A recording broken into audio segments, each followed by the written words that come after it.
Live. Welcome back, everyone, to another episode here on the Peak Performance Project. My name is Tommy Clark, and today I'm interviewing Gunnar Person. Gunnar, how's it going? Dude, I'm doing great. How are you?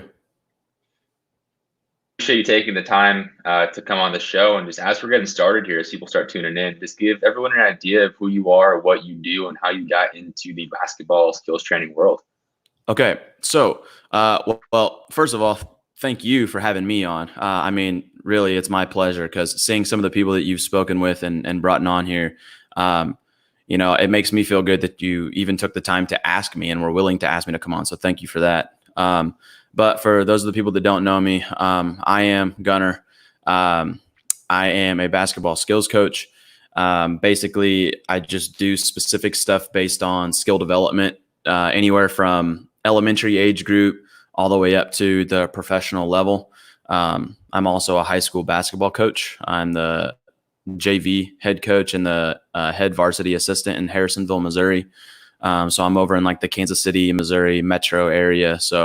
But anyway, whenever I was in college, I first started to venture out and actually try to do the whole skills training stuff. And one of the coaches that I grew up somewhat playing for was a skills coach for Pure Sweat Basketball, which is arguably the biggest basketball training company in the world, really.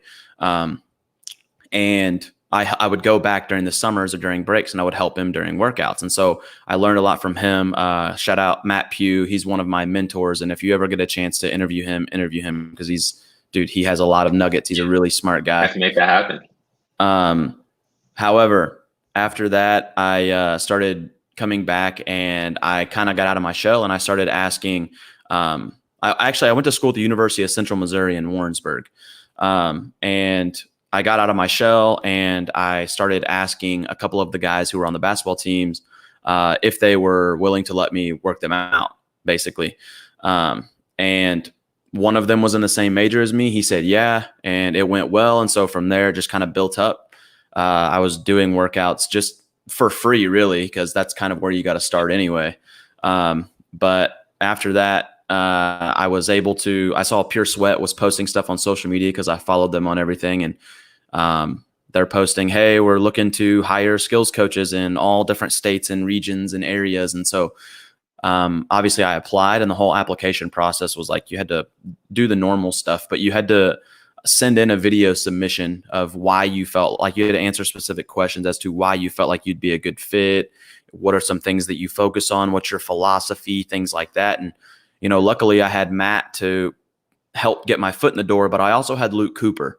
And that's another guy that if you have the chance to talk to Luke Cooper, because he's a really good friend of mine and we communicate on a regular basis. And he's also one of the main reasons why I even have 3/4 of the clientele that I have, because he's trusted me whenever he hasn't been available. And so luckily that's opened up some doors for me. And actually, as of March of 2019, last year, I decided to go independent. And so I've just been doing my Gunnar Person basketball, GP basketball since then. So, that's where I'm at now. And I'm grateful to be able to, stick around basketball as a career outside of teaching physical education to 4th and 5th graders. And taking it back to that first workout, how nervous were you? Like just stepping in the gym and like working out someone for the first time? So, okay. So I don't want to come off as arrogant by any means, but I felt like I was almost conditioned to do that because the workouts that I had done and helped Matt Pugh with, I felt like he had done a really good job of conditioning me and teaching me to structure things to where it was like I almost mimicked one of his workouts exactly how he did it. And so then it made me look good, but it also took me a little bit of time to somewhat get original so that I had my own type of workouts rather than resorting to something that someone else does. But I also thought he was so good at it that it was like, okay, well, maybe if I do something that he's done, I'll get these players to trust me. And then eventually I'm learning along the way while they're learning from me. And it was just, we were able to, get a lot done from there. So building off of that, how has your training style kind of evolved and branched out from like what you learned from Matt and now kind of evolving into your own style? Like if you had to like describe your style of training, how would you describe it? I am going to, so here's a couple of things that I like to focus on whenever I'm going to be working somebody out. Now, obviously it's different when you're working with younger kids as opposed to someone at the collegiate level or the professional level. I mean, those high school kids or the middle school kids, whatever it may be, they have to learn just general skill development, like the groups based on whether it's handling pressure, contested finishing, stuff like that. Those are things that they have to work on. That's going to help translate, just so that their IQ increases, because at that point they don't know the game as well as obviously the college players and the pro players. That's a very obvious statement. However, whenever you get to the high level high school or the college or pro levels, number one, you have to look at the play style within the offense that they run. So you're looking at running reps that they see a lot of, and you might introduce something. And then once you introduce something, you might throw in some dummy defense. And then once they have that guided D, then next thing you know, you're throwing in live defenders, and then you're throwing in a help side defender, and you're trying to do everything possible just to make it to where it's as game-like as possible. And I know that's almost like a cliche statement nowadays because everyone's like, oh man, you got to, it's like game-like. Like, yeah, I understand that, but it's also your responsibility to, as a trainer and a coach, to put the players in an environment that resembles that as close as possible. Obviously with COVID and stuff like that, we're not able to have as many, whether it's an intern or it's someone who's just coming to help you or whatever it may be, to be that body to contest or whatever it may be. I do think that it's best to make it as game-like as possible, which means me personally, I'm not throwing shade at anyone that does this by any means, but me personally, I'm not going to be using any tennis balls. I think at the young ages, you can do 2 basketball dribbling, but once they get to a certain level, I don't think you need to do 2-ball dribbling, because they're not dribbling 2 basketballs in a game, and they should have developed a weak hand at that point to where you don't need to be able to dribble both of those at the same time. Rarely do I use cones. Honestly, I don't use cones very often. The only time I'm going to use a piece of equipment that's stationary is if it is resembling a screener, because a screener is supposed to sit still. So if we're doing anything that's ball screen related or pin down, whatever it may be, that's has to resemble a screen, then I'm going to use some sort of equipment that's stationary for that. But outside of that, I just need a basketball. I need a guy or a girl who is willing to work really hard and get out of their comfort zone, and is also willing to learn and take some sort of criticism, because I've always been taught that criticism is worth a lot more than compliments. Although you need to balance it out. You've got to be able to take the heat, man. So.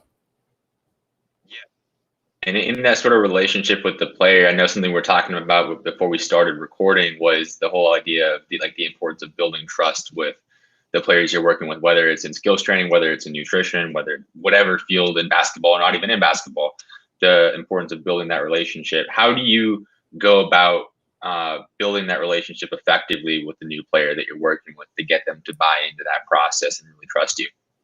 Right. So I think that, well, number one is like, we're all blessed. Well, majority of us are blessed enough to be able to have social media and have a cell phone and have a way of communicating with these people. And I think one way to truly gain trust is to show that you care and that you support them.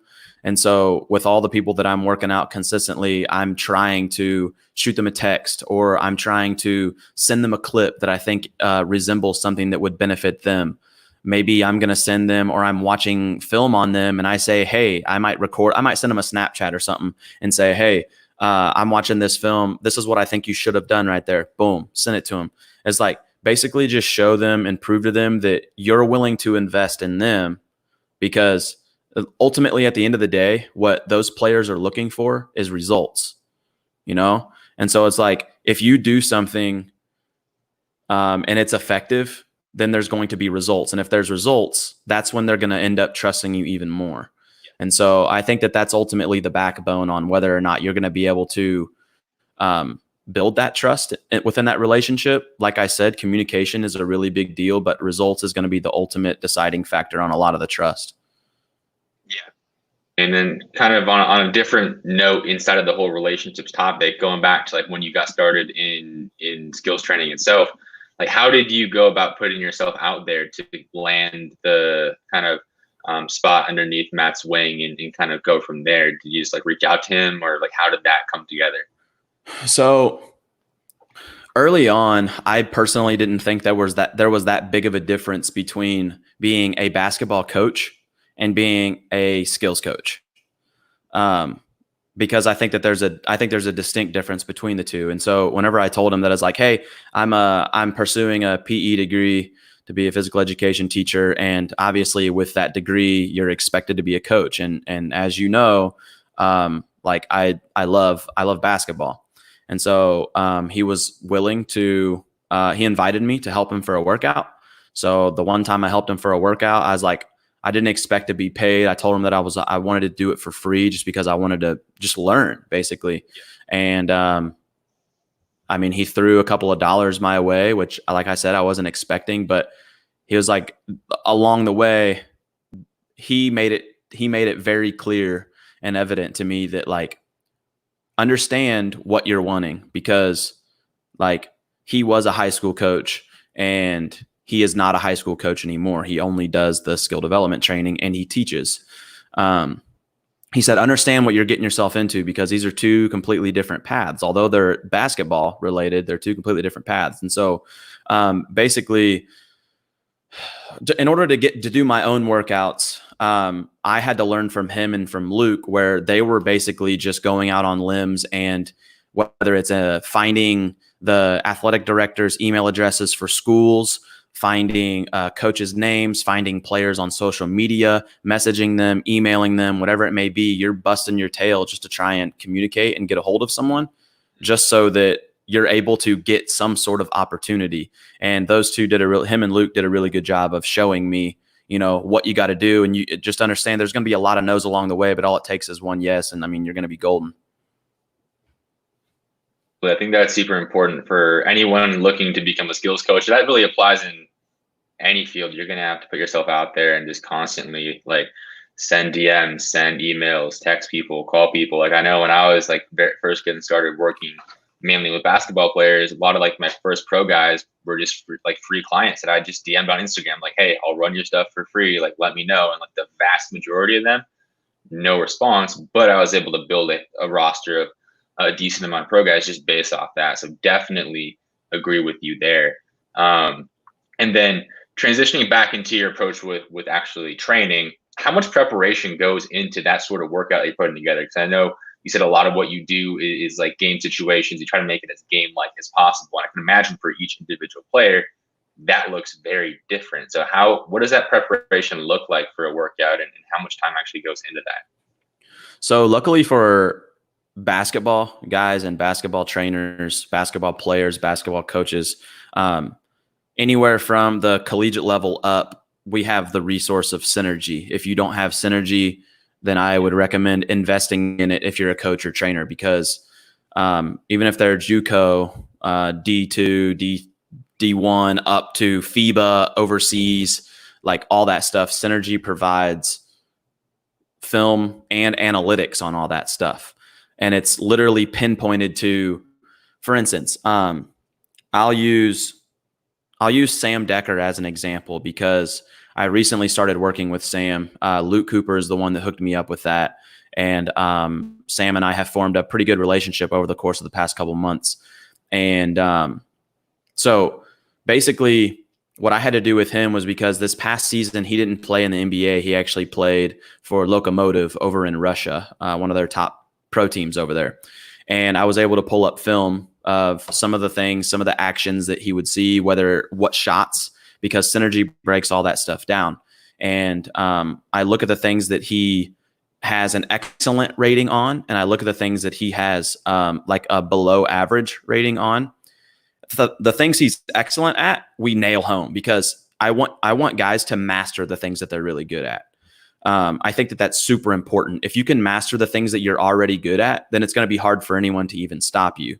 but we'll spend a little bit of time each workout, whether it's anywhere from 5 to 15 minutes out of an hour to hour and a half workout. We're gonna hit home on some of those weaknesses too.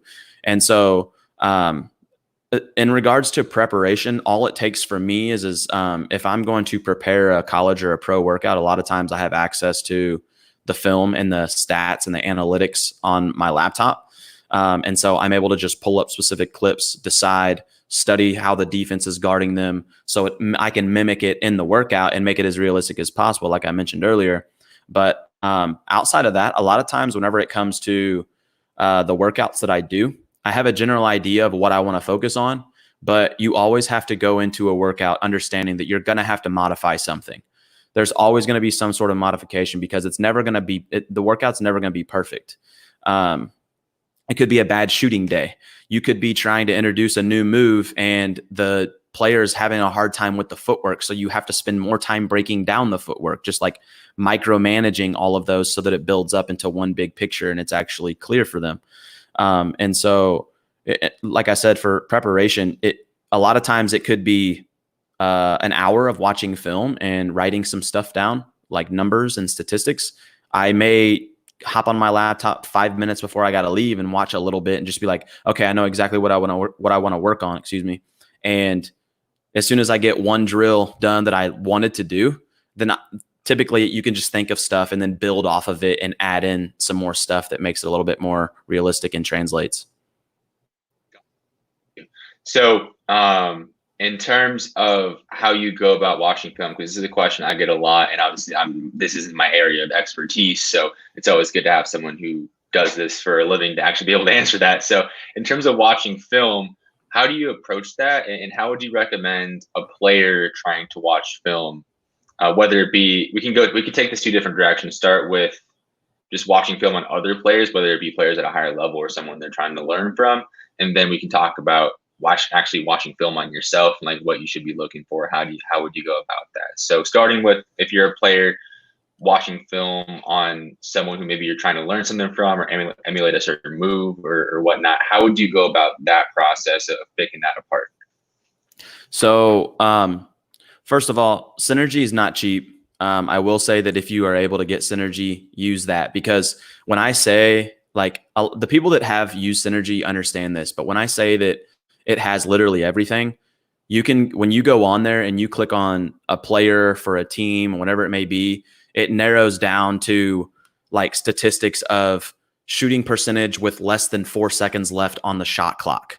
It's like, dude, it breaks it down to the smallest details, and it makes it really easy to just watch what you're looking for. So for instance, a big piece of advice, if you're going to watch a player that you look up to, number one, you have to figure out what exactly it is that you want to learn about what they're doing. It has to be specific.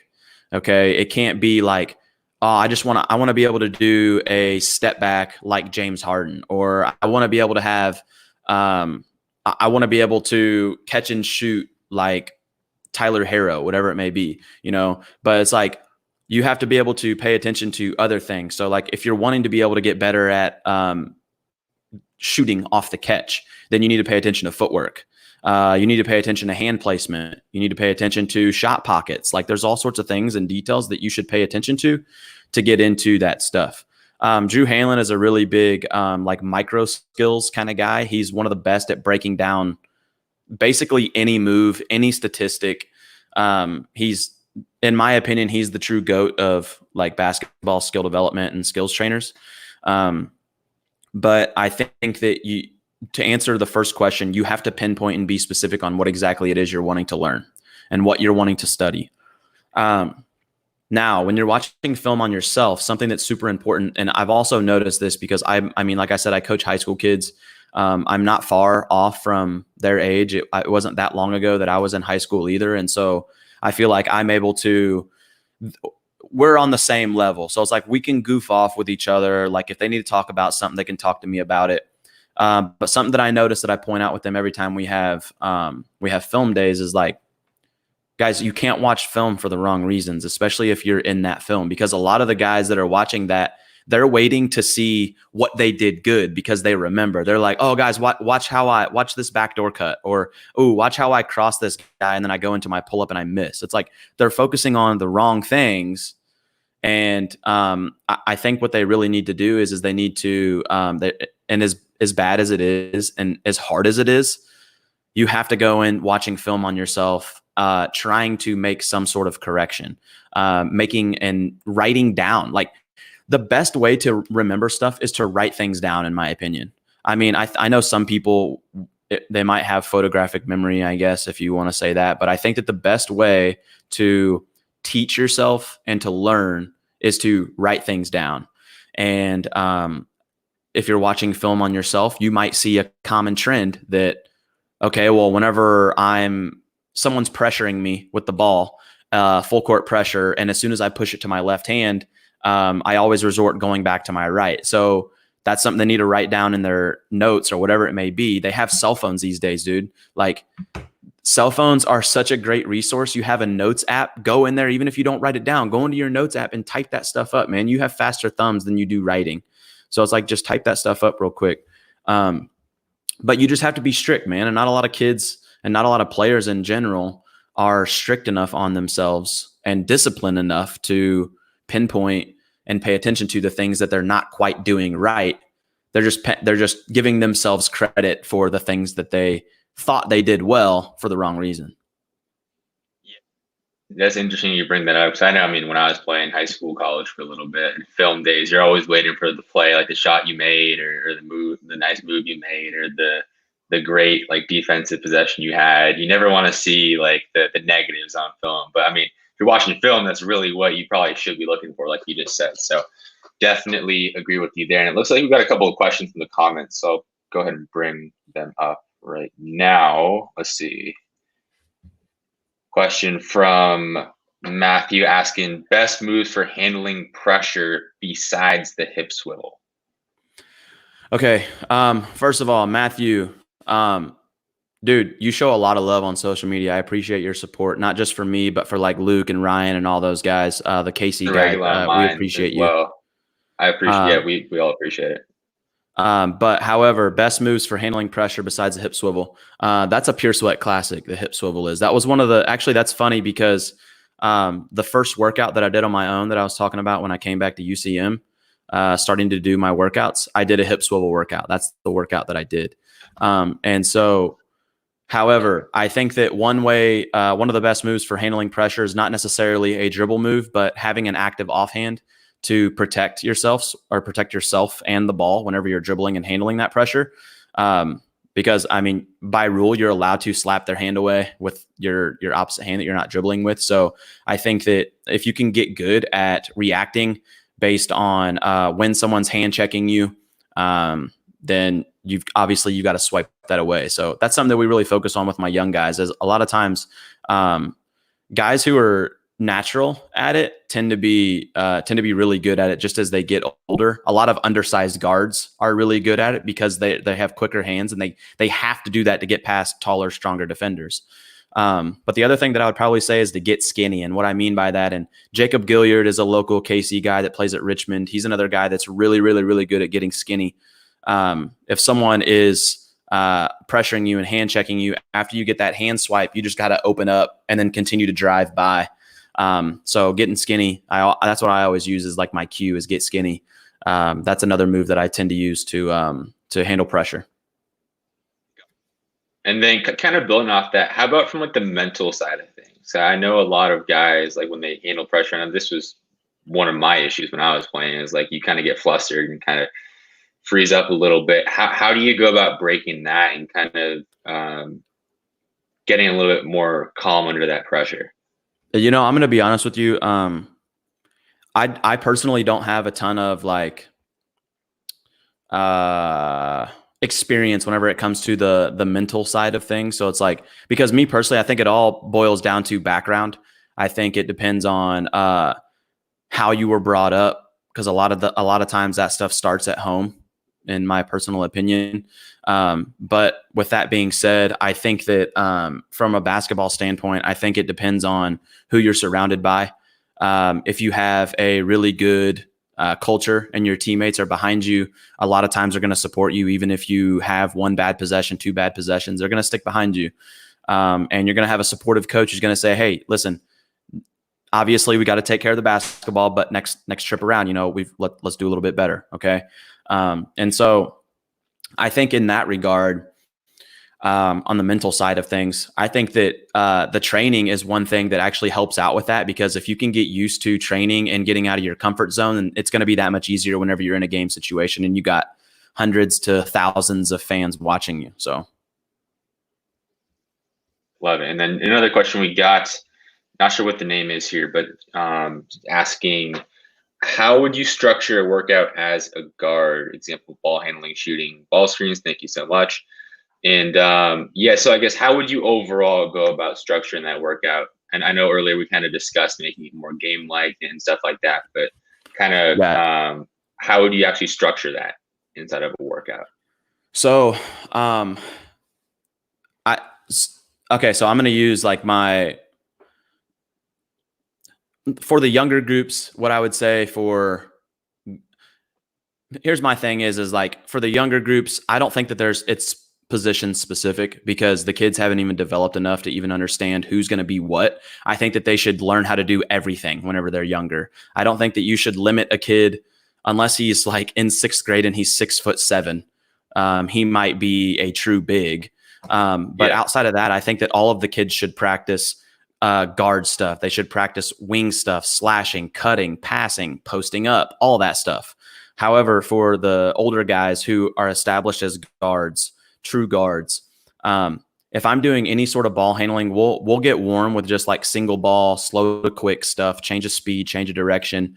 But a lot of times after that, I'm going to do something within our reps for whatever we're working on that day that focuses on their ball handling, because I'm going to be guarding them, or I'm going to have someone guarding them. If it's multiple people in the workout, they're going to be guarding each other, and they have to be able to handle the pressure. That's such an under-practiced skill in the off season for a lot of guys. So if there's one thing that you should really practice when you're ball handling, make sure you're handling pressure. They're pestering you. So if I do ball handling, it's going to be a small amount of just ball handling, because I'm going to incorporate that with the finishing and the shooting and whatever the focal point may be. If I'm doing ball screens, then cool. I'm going to get my reads on ball screens. I know that Peter Fuse came on here and he was talking about in high school, you don't see a lot of drop coverages. They just don't do that. So if you're in high school, you probably shouldn't be practicing snaking ball screens and doing tight wraps and all sorts of stuff like that, because that's probably not going to be the read for you. I will tell you this, though. For a ball screen, you should always want to reject first, in my opinion, because if they give you the rejection and give you baseline, take that. And so if you're going to practice ball screens, practice rejecting the screen first before you move on to like attacking off, and whether it's changing direction or splitting or whatever it may be, think about that. But short amount of ball handling, we're always going to be doing finishing. Contested finishing is, the percentage of people shooting layups with a hand in their face and missing is substantial. And so you have to make sure that you're actually working on that finishing with somebody there on balance, like whatever it may be. Find a player that you feel like your game is comparable to. Obviously, it's not going to be as good as theirs if it's a pro, but take some things that they're good at that you see yourself doing and then practice those things. So finishing, ball handling, finishing is a lot of time. And then whatever the focal point of the workout is going to be, dribble handoffs is super important. Contested perimeter jumpers is super important for guards. And believe it or not, middies, pull-up jumpers, mid-range game, that's coming back in my opinion. I don't think that it's asleep. I don't think that it's a bad shot. And so you should always work on that as well. So typically that's what I'll do with my pro guys. Something that I always do is, and the college guys too, is at the end of the workout, and typically between whenever I'm moving on from ball handling to finishing to shooting and actions and stuff like that, they have to make 2 free throws in a row before we can move on, because they're typically going to be tired. We've got to be able to incorporate something to where they're shooting it's realistic, to where they're feeling fatigued. At the end of the workout, when we're completely done, they have to finish with 2 swishes in a row. So it's not just 2 makes, it's 2 swishes. So you could sit there and make 34 free throws in a row, but if you didn't get 2 swishes in a row, then you're not bouncing out of the workout. So I got all day if that's what it boils down to. Got you. You know, it's funny when you answered the question about or when you went into the question about rejecting or the topic of rejecting the ball screen. That was actually an exact question from the comments. Someone asked, like, should that be the first option or whatnot? So that was really funny. But definitely glad you dove into that. And then looks like Matthew has another question, so I'll bring it up right now. So it's a little bit of a longer one. Okay. But it's saying, do you think in isolation situations we should predetermine our moves, or do you think that we should have the mindset of take what the defense gives you and have the mindset of if and then statements as reads? I think that you should simplify it.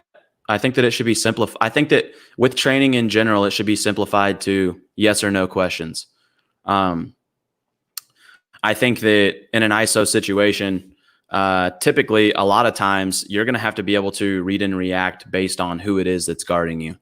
But I do think that it should be simplified to yes or no. If you're in an ISO, you should be good at changing speeds. I think that that's one thing that's going to help you because you have the upper hand. If you go one speed, the defender has to go one speed. It's easier to guard. If you change speeds, then it makes it a lot more difficult for them to hang with you. But to answer your question, I personally think that you have to read and react. And if it's up to me, I'm going to be looking to see if they're flat or they're on their heels. That's when you should be thinking, can I shoot? And then it's yes or no. If they're on their, can I shoot? Yes or no? Yes, shoot that thing. No, then that's when you got to react. So it's simple. Now your next question is, can I drive? Yes or no?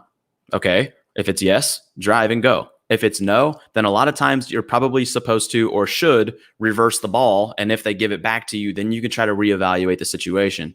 A little pointer though is if you are going to change speeds. Sorry, I keep looking down because I'm reading Matthew's question. But if you are going to change speeds and you have a true ISO situation, try to see where they're angled and attack their top foot.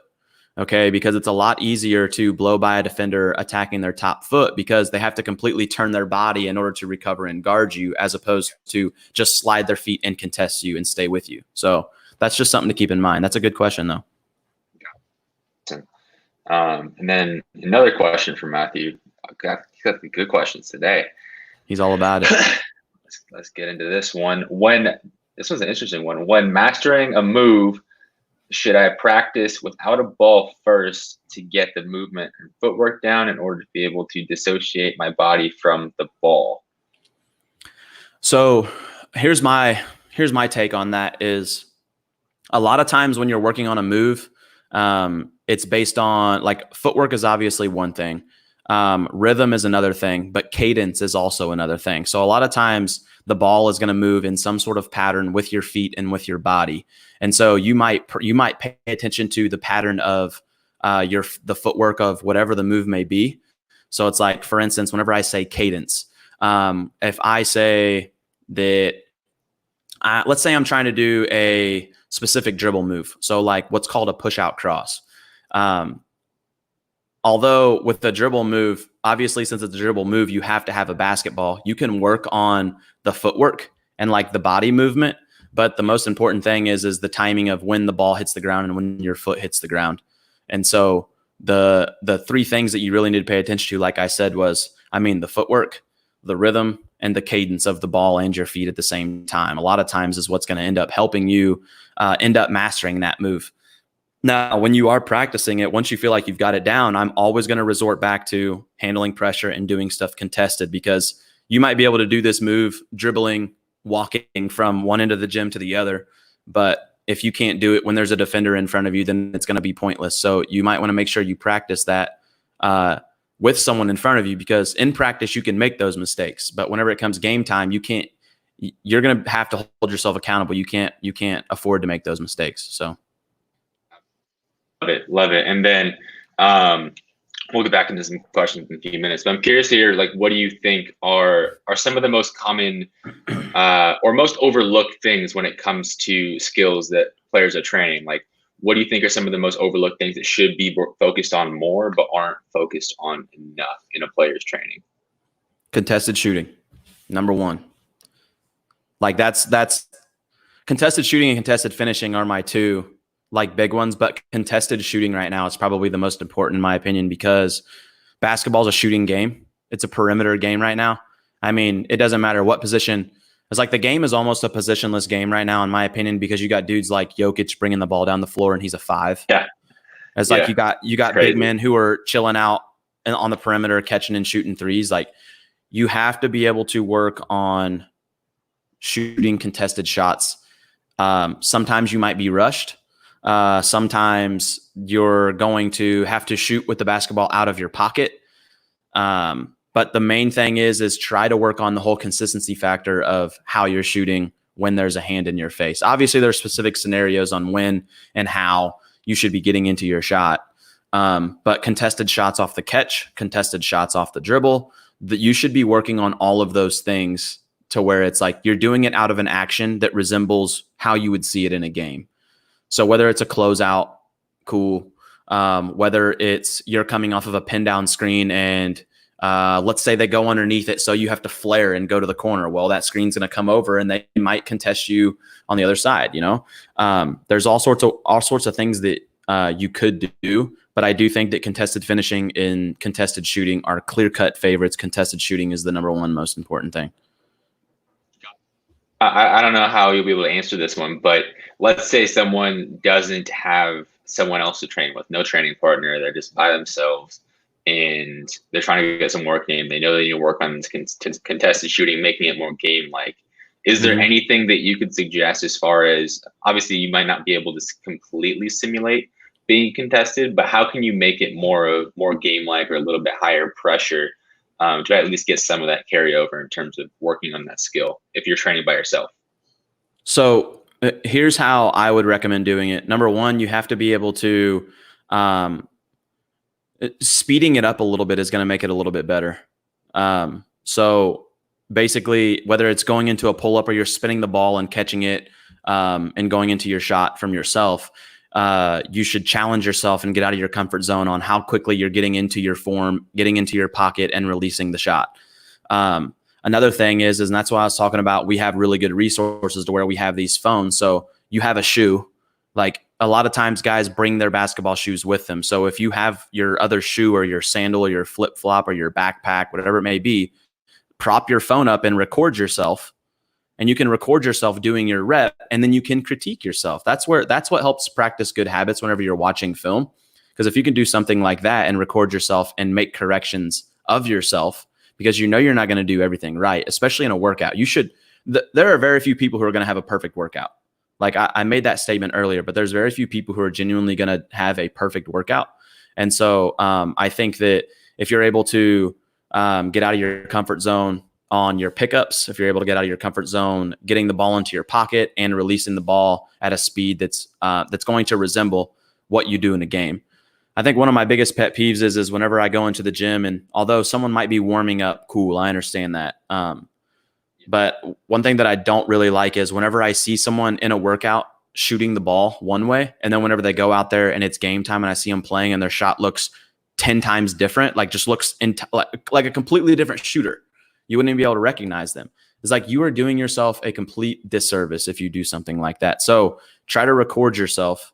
And even if you have access to game film, you could try to put those things together. It's like, that's actually a really good idea that I hadn't even really thought of, is like, you could take that game film. You don't even need a defender. You could try to mimic it as close and as accurately as possible, and then record yourself doing it and just see if your shot form resembles the same. And then you can work on that. It's like muscle memory is one thing that's very popular in the sport of basketball. So, I mean, me personally, if you don't have someone there to contest your shots, those are multiple ways that you could try to nail those things home. Yeah.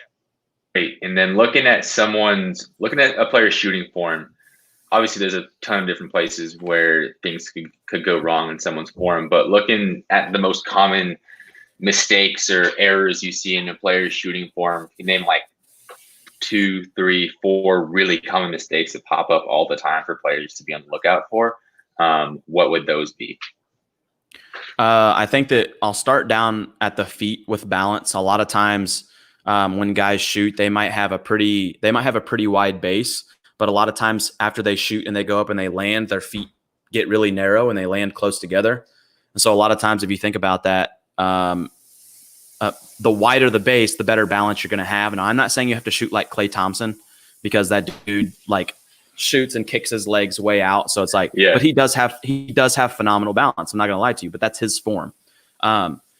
But balance is a really important factor that kids have really got to pay attention to. And shooting form is something that you've got to establish early on. Otherwise, as you get older, the modifications are so hard to make. But balance is super important.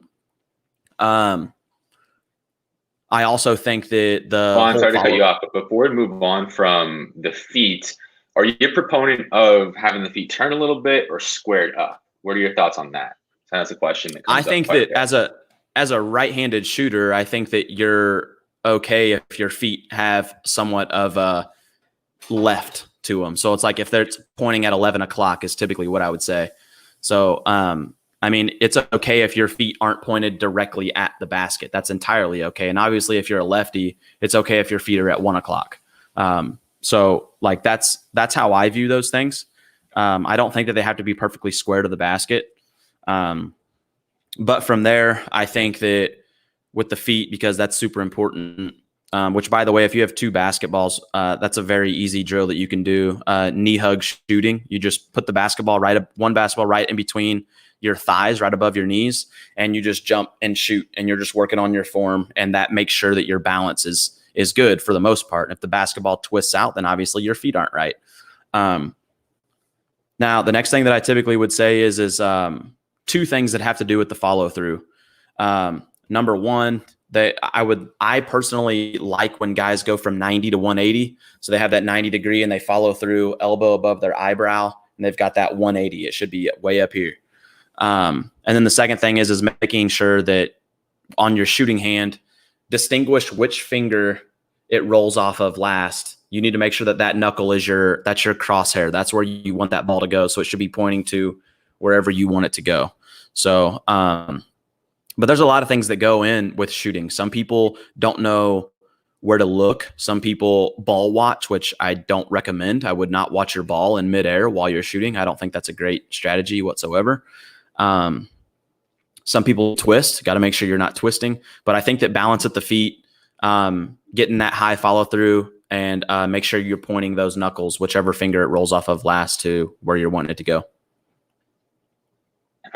Matt's got a question about the shooting form as well. So let's see. Is a chicken wing on your shot okay as long as your hand is in the middle of the ball at the point of release? An example of this would be Drew Hanlen's shot. Or are you big on players keeping our elbow in?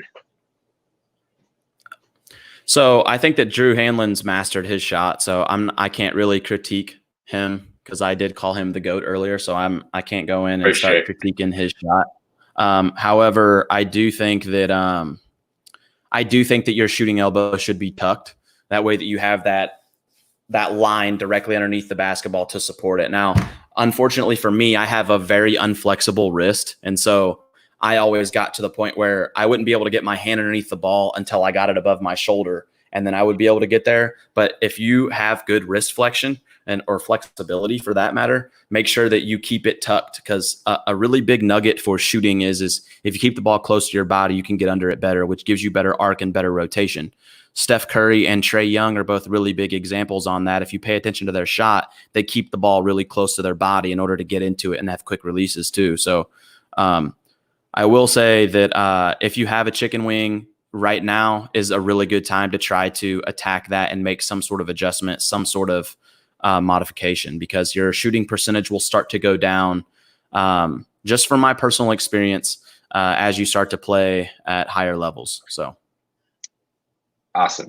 And then another question we got from the comments, this one from Caleb, asking, can you talk about the importance of putting players in game-like situations that fit the system they're playing in, as opposed to drills that might look good but don't translate as well?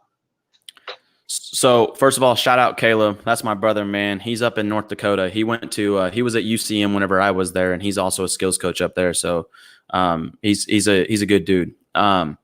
So dude, I can't even really put an emphasis on how important it is to put players in those game-like situations, Yeah. because it's like, if you're not doing that, then you're not in the right field, in my opinion. That's one thing that is like, I've shared this with a couple of people actually. They like in my notes on my phone, I've recently started a bullet list of how to tell if a trainer is in it for the wrong reasons. And so like, it's funny that Caleb mentioned playing or like making it look good as opposed to translating. So it's like, I'm not trying to throw shade at nobody, but if you have 45 dudes doing a workout and you have one person doing a rep at a time and they're doing 6 dribble moves going into a finish and you got 2 baskets, you're not doing something right. Like, you're literally, it's just not good, man. It's just not good. So, but to answer his question, Caleb, it's ultimately how important it is going to determine the success within the team and how well they're going to perform within their offense, because they might be able to practice those moves and it looks good on camera, as like Ball Is Life might be there to capture this kid breaking someone's ankles, but they put that in with another part of the mixtape of where he actually makes the basket when he didn't make the basket after he crossed this dude's ankles. That was a thing. So, I mean, that happened. Stuff like that happens all the time. So it's like they might get a good cut scene of them doing a nice dribble move, but you didn't see the result of it majority of the time.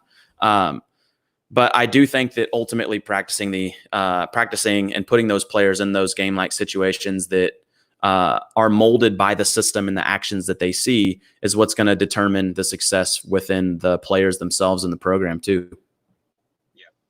And kind of playing devil's advocate a little bit here. Would there be any sort of application for the kind of drills you see? Not like the completely ridiculous ones, but like the tennis ball drills we were talking about earlier, or the 2-ball drills in a population besides like just youth basketball players who are maybe still working on like coordination and stuff. Would there be any sort of application there? I think that there's a time and place for it. I don't think the time and place for it is during a skill development workout for basketball, though. So it's like, does that make sense? So it's like, I think that so in a skill development standpoint, when I think of skill development, I think of things that are going to happen on the basketball court. Yeah. I think that if you're doing not necessarily strength and conditioning, but you might do agility work or reaction work and stuff like that, I think there's a time and place for it. But I don't think that I think they have their own branches of what exactly you need that equipment for based on what they're trying to achieve, if that makes sense. Yeah. Sense. Got you, for sure. And then I'm going to pull up some questions from the Instagram questions box that I put up earlier. Make sure we don't miss out on any of those. Cool. 1 second here. Let's see. Starting to get a little dark. I'm going to hit my light real quick. There you go. Yeah, I'm telling you, I got to step up my camera quality a little bit after seeing your setup. I'm kind of jealous, not going to lie. I got to get that going. Where did this go? Let me see. Here we go. Okay. So kind of shifting the topic of this year's NBA season, the second half of the NBA season, do you think that whoever wins the championship or wins the finals this year, is there going to be an asterisk next to their title? Should it be thought of as like the same, harder, easier? Like, what's your thoughts on that situation? Man, that's tough. I think that, I don't know. I think that personally is like, I think a championship is a championship. And I think that a lot of these guys, for the most part, are making the choice to not be there to play. I think obviously the ones that can't control that and have tested positive and can't necessarily go there to play, or if they can, it's at a later date or whatever it may be. I don't think they're going to let people in the bubble that have tested positive or whatever it may be. But the really good players who are making the choice not to play, I think is an excuse for the people who don't want LeBron to win. Because like if I think there's a really good chance that the Lakers are going to be the team that wins it all. And I think I that hope there's so. a very large population that thinks that, oh, well, that's dumb. That shouldn't even count as a championship for LeBron. But it's like LeBron very easily could have said, as the biggest voice in basketball, that he doesn't want to take the chance of, getting COVID, just like everybody else. But he made the choice to be there, just like every other player had the choice to be there. So I personally don't think that there should be an asterisk, but it's hard telling, really. Yeah. Yeah, it's definitely it's an interesting situation, and I don't know if you saw like the pictures of like the food that were surfacing from the bubble. I thought that was funny. I mean, I get both sides. Some people were saying like, I shouldn't complain about it. Like, it's not a big deal. But at the same time, my thoughts are like, if the NBA's budget is that large, I feel like the quality of the food in that situation, considering like the magnitude of what they're doing and the importance of it, should have been a little better. But I guess it surfaced that was only for like the first 72 hours or something, and everything's going to be fine. But that was a Right. whole different situation there. But let's see. Looks like we got another question asking, is this a really bad take? I was arguing with my friends about it. Personally, I think Brad Beal is the second best shooting guard in the league and is closing in on Harden's title for the first. Do you agree? I don't know if he's. I mean, I think he's second. I think that James Harden is the clear-cut number one. Oh yeah. Which, by the way, please don't look at Bleacher Report's top 100 NBA players, because your basketball IQ will literally diminish because their rankings were Chris horrendous. Middleton above Russell Westbrook or something like that. They had Chris Middleton at number 10 and Russell Westbrook at number 22. Like, whoever is in charge of that. To Chris Middleton, dude's nice, but like, come on now. They had Zach LaVine at like 60 something. Are you kidding me, dude? He averaged over like 30 a game. There's no way. There's no way. Yeah. I feel like those things are meant to just stir up controversy. Like they know when that's going out that someone's or everyone is like, what the hell is this? But that's the only reason why they're here. They're just trying to stir stuff up. That's all Bleacher Report's really good for, for the most part. I remember, I think maybe it was Kobe's last season or second to last season. They had him ranked. I don't know if it was Bleacher Report specifically, but there was some sort of ranking where Kobe was ranked like literally, I don't even know if it was in the top 100 players in the NBA, which that was just absurd to me. So yeah, those rankings, I mean, you definitely got to take them with a grain of salt. But I saw a couple people tweeting about the most recent ones that came out today. Now, on the subject of rankings and stuff like that, I'm curious to hear from your perspective. What's your all-time starting five? Oh my gosh. We're ending off with the tough questions today. Yeah, this is a tough one. Man, I think number one, and oh my gosh, this is really tough. I mean, obviously you have to put LeBron's going to end up playing my power forward. Okay. I respect. I think that's, I mean, like he would be like a power forward point guard ish. Yeah. But you know what? Actually, I'm going to change that. LeBron's going to be my point guard. Really? Yep. LeBron's going to be my point guard because he can handle the rock. Yeah. Kobe Bryant's going to be my two guard. Obviously, Michael Jordan's going to be my three guy. Number four, I'm going to go with Kareem, the Dream. And number 5 is going to be Shaq Diesel. That's my starting five right there. Gotcha. You a Laker fan? I'm not a Laker fan, but I genuinely believe that's what I was about to say. Like 4 of those 5 are that have Lakers jerseys on. Fan, so I'm with it. No, I'm not a Laker fan, but I do think that. See, here's where I was in a toss-up. Was I was going to have Shaq as my center regardless, and I had to have Kobe, MJ, and LeBron in there as well. But I think that what I would almost have to do is I would have to get rid of Kareem and almost have to go with KD because he's more of a scoring threat. Like he's actually a perimeter guy. Yeah. So You know what? That's my final. That's my final. Yeah, that'd be interesting having Kareem and Shaq on the same team. I'm not sure how that would end up working out. So I agree with you there. Yeah, it's tough, man. I mean, I feel like whatever answer you give to that question, someone's always going to come back with like saying, "Oh, you shouldn't be in there. Oh, you're missing this guy." There's so many talented players. So I Anytime, yeah, anytime I have the chance to say this, I was on a podcast last year actually with Ryan Mogjosh on the Four Seasons podcast. If you haven't heard it, check it out. okay, yeah, But they called me in for one of their little segments at the end, and anytime I have the chance to do this, I fess up to it. But they asked me the question, who did I think was one of the most overrated point guards to ever play was? I said Chris Paul. And this past season, with what he did with OKC, completely like made me eat my words, because the fact that he was able to do that completely flipped. yeah, Like I took him from one of the most overrated only because he could never like genuinely win. Like, he couldn't win a championship. He couldn't yeah. even get to the finals for the most part.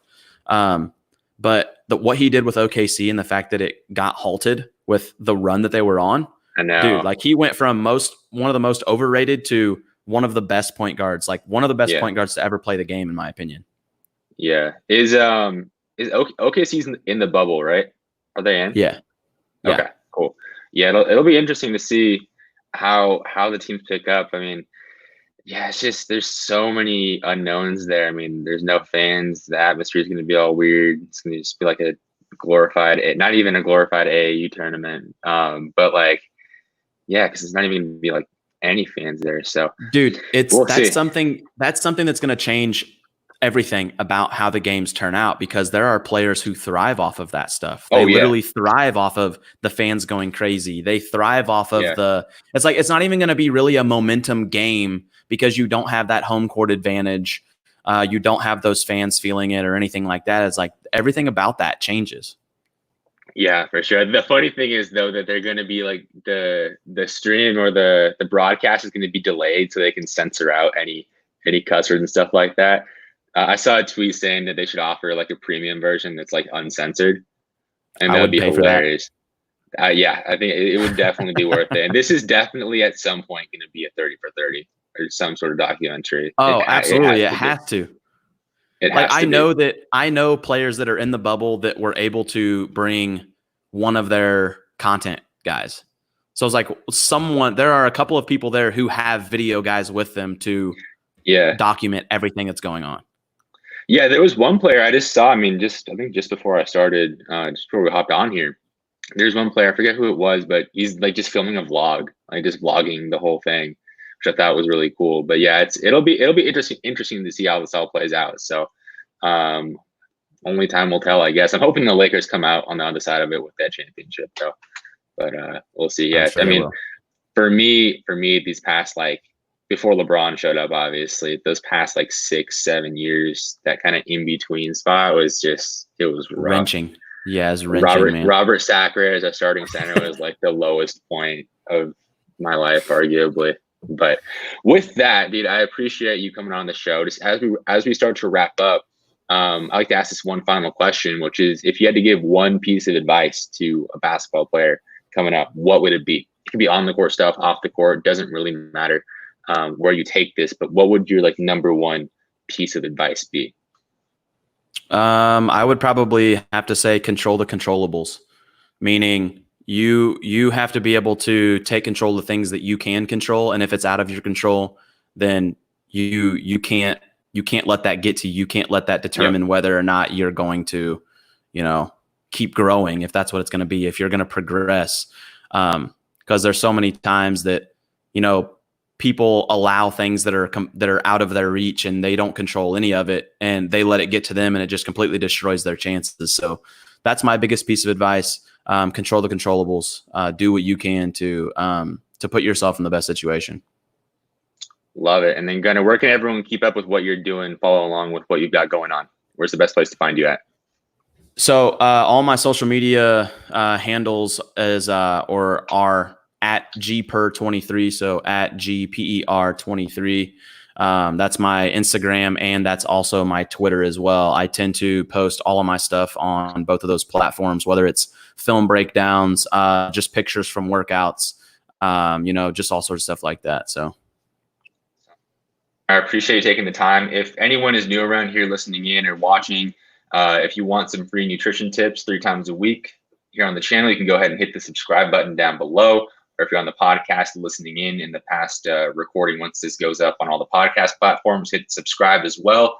And I'd appreciate it if y'all drop a like or a 5-star rating and review, depending on what platform you're on. I'm not sure where you're listening or watching this, but Gunnar, I really appreciate you taking the time. This was really fun. Appreciate you, man. Thanks for having me on. It was fun.